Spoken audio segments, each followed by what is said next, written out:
魔兽世界开了怀旧服，周杰伦说好不哭，一时间怀旧情怀如洪水接力，一发不可收拾。对了，巴黎侯威斯基鼻祖大哥也在前段时间出了万众期待的 MP44 3.0，但是一出事便众说纷纭嘛，这个糟糕的作品真的一无是处吗？为了彻底还原记忆动画，为何要着力打造动画中没有出现的作战基地？究竟怎样才算是一个真正的好大哥？那么世界上第一个擎天柱真身又是什么样？今天就跟随时间的脚步，我们层层揭开大哥的秘密。汽车人变形出发！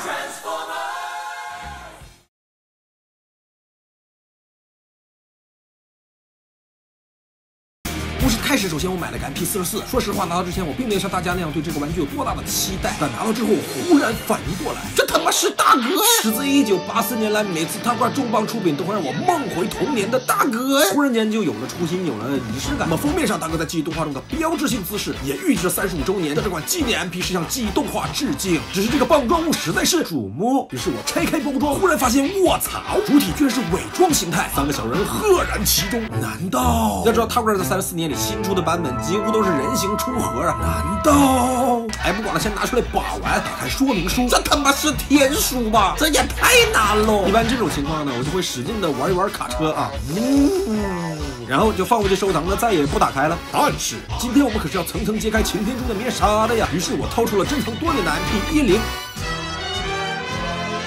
先来和它做个车型的对比。那么对比之前呢，我们先了解一下擎天柱的原型弗莱纳 FL86 半挂卡车，产于上世纪60年代末。那么电影版换车也可以理解了，毕竟是老爷车了。我们来感受一下啊，当年 Spike 体验过的卡车内饰。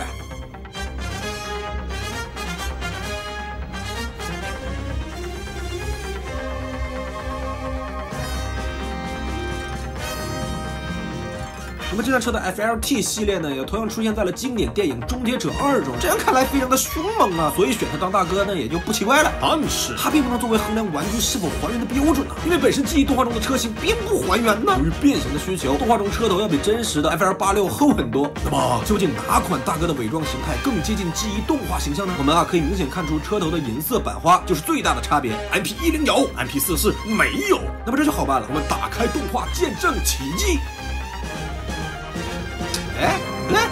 哎呦，大哥，你这太随便了，你是真不得罪人呢。那么鉴于完全没有衡量标准，馆长就凭个人观点来说一下 MP44的车型。由于变形复杂，整体大块面过于琐碎，为了还原动画形象，丢掉了车头很多细节。车身侧面呢也过于平面，由于变形卡位的问题始终有一处很难闭合。为了收纳轮胎，让整个轮胎变得薄的难受。不过最难受的还是这个后面的拖地部分，虽然是可以放武器的，但也太支离破碎了，毫无逻辑啊，有点败笔。优势就是可以开门，让这个 Spike 坐进去。哎，我他妈不进去，你让我扒进去。再来看看伪装车厢造型是一样的，起重机部分依然是联动，但是多了一个收纳箱啊，很多网友欢欣鼓舞啊，那些配件终于可以完美的收纳了。那么让我们看一看10的收纳是怎么做的。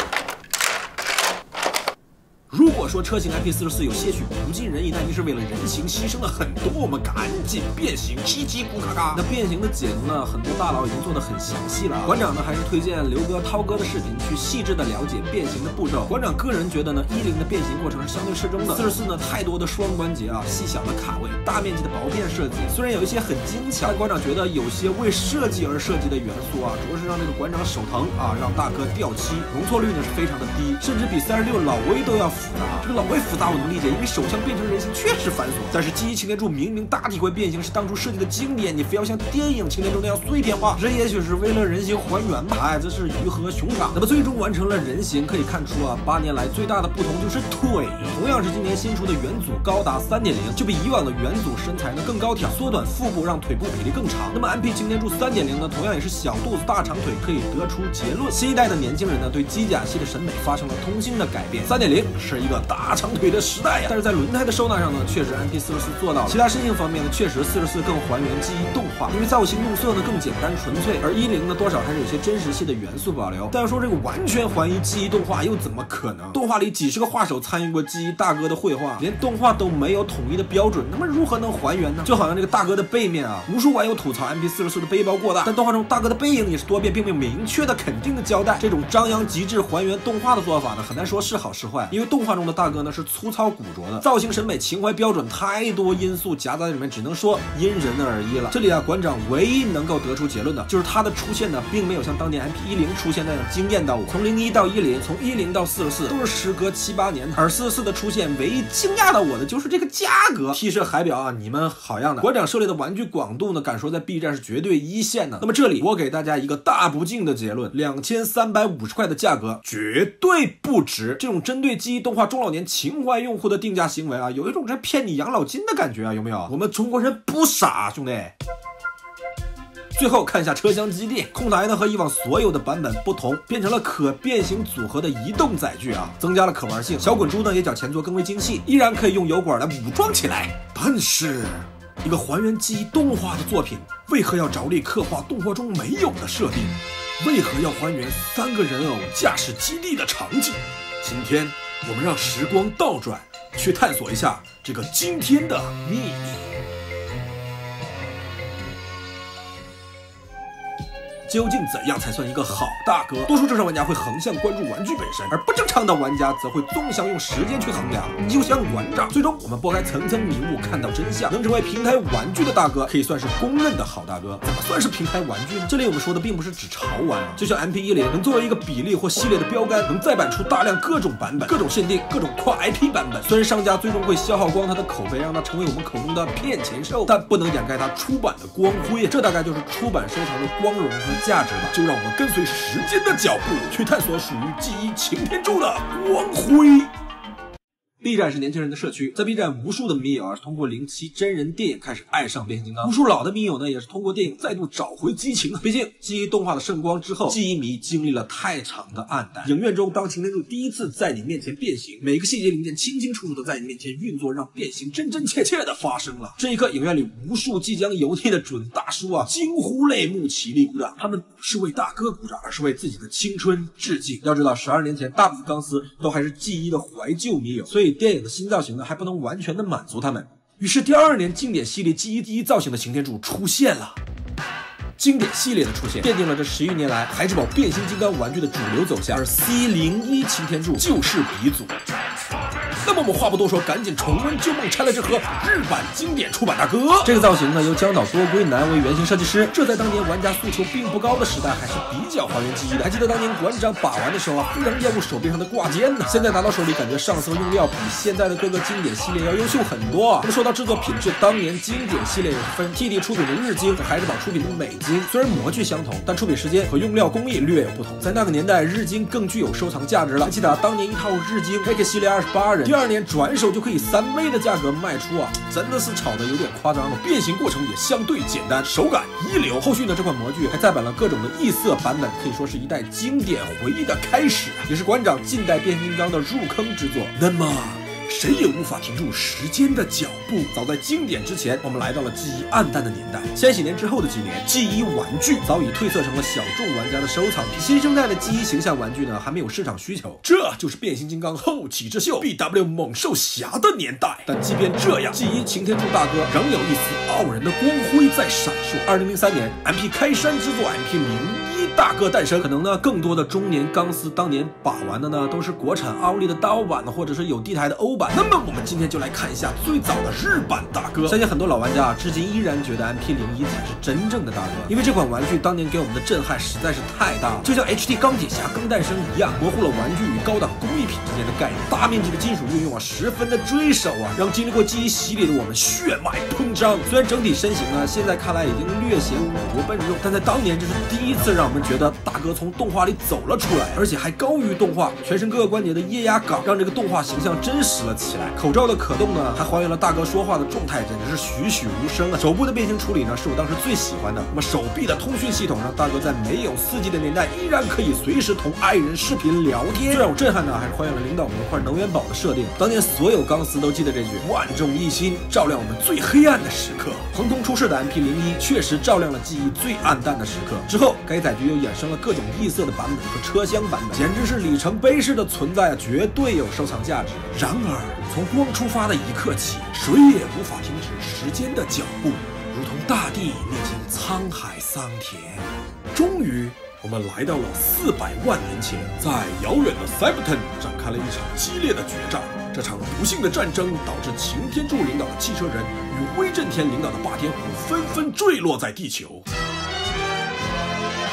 他们都昏了过去，这一晃就是400万年呢！一场火山爆发给他们带来了能量，他们又脉动了起来。威震天是一个开朗爱笑，为了变形能屈能伸，这远大的理想一抱，信念坚定，失败从不气馁，每天都离梦想更近一点的十恶不赦的坏人擎天柱。虽然没有人生目标，虽然从不作为，只靠阻止他人为生，十分的被动，虽然脾气古怪，十分的易怒，但他是我们的大哥，我们永远的英雄啊！谢谢。35年前，这精彩的设定影响了我们整整一代人。但谁能想到，起初他只是为了卖这个东西哈！近代玩具史的奇迹之一，记忆变形金刚。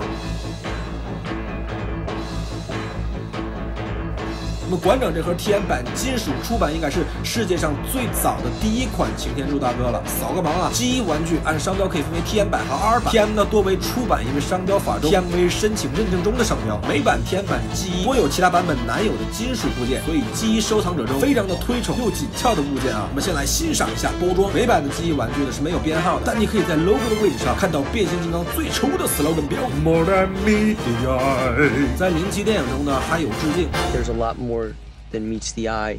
Okay. That was a stupid line. Somewhere to meets the eye with you. Stupid. 那么正面标准记忆单人插画，背面除了记忆的分徽呢，还有人物卡，从力量到技巧的8项变形金刚标准技能，需要包内的红纸覆盖才能读出数值。可能是怕当年小朋友看见了这个哪个智商不高啊就不买了。取出主体，其实啊，这个84年的出版擎天柱车型并不输 MP44啊。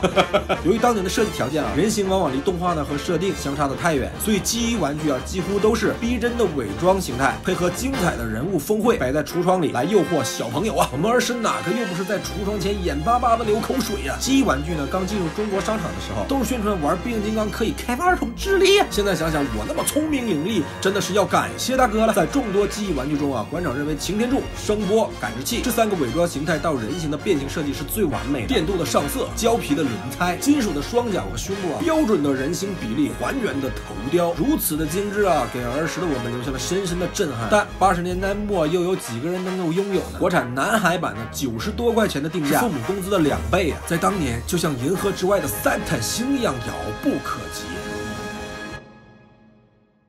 而馆长当年机缘巧合，恰好有一个为埋藏在我心里30余年的擎天柱的秘密留下了深深的伏笔。为何擎天柱的车窗可以打开？这是为谁预留的位置？车厢内为何玄机重重？这酷似作战基地的设定为何从没有在动画里出现过？包装内并没有人偶，这些看似载具的设定又隐藏着怎样的惊天秘密？这一切困扰着我，直到我发现了变形金刚的史前文明——微星超人与戴亚克隆。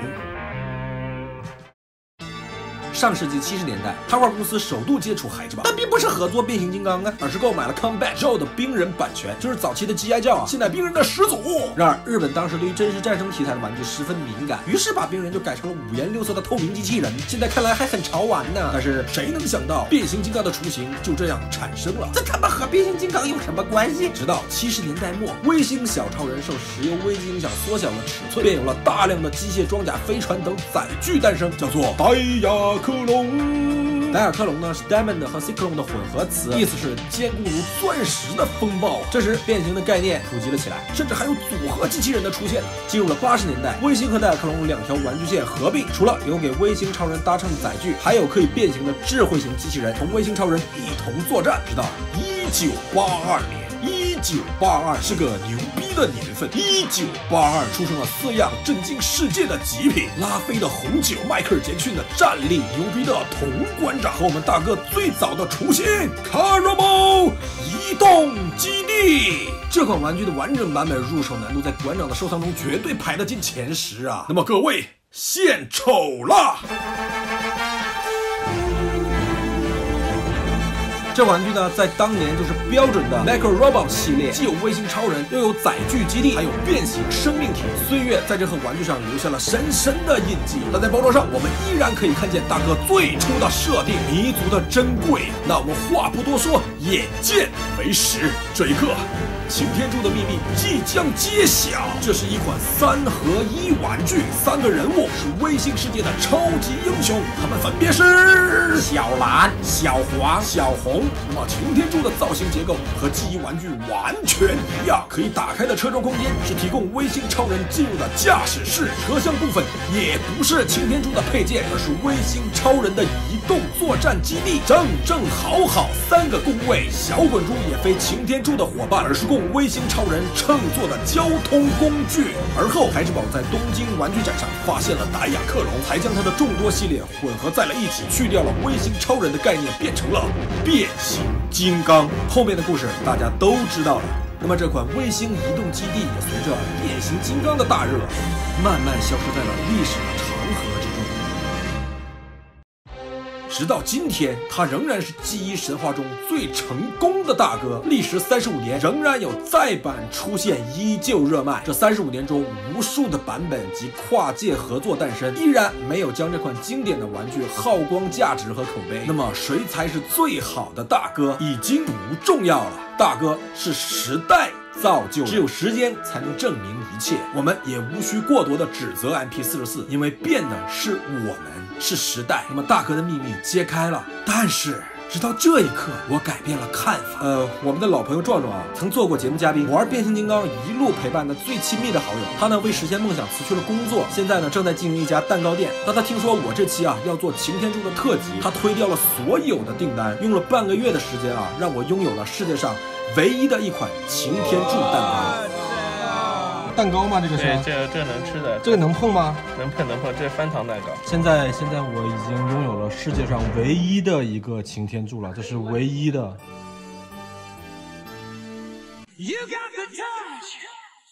说实话，在拍摄完，馆长有点老泪纵横啊。一般人不会明白，这才是擎天柱的秘密。父母为了满足孩子的梦想，不惜巨大的牺牲。一路过来的玩伴，由于单纯走在了一起。儿时为偶像善恶分明，中年为玩具简单快乐，30多岁为了儿时的纪念疯狂了一把。玩具是没有秘密的，有了人才有了秘密。擎天柱的秘密就在我们每个人心中，陪伴前行。不管前方多灰暗，万众一心，照亮最黑暗的时刻。汽车人变形，出发。You got the touch, you got the power. When all hell's breaking loose, you'll be right in the eye of the storm. You got the heart, you got the motion. You know that when things get too tough, you got the touch.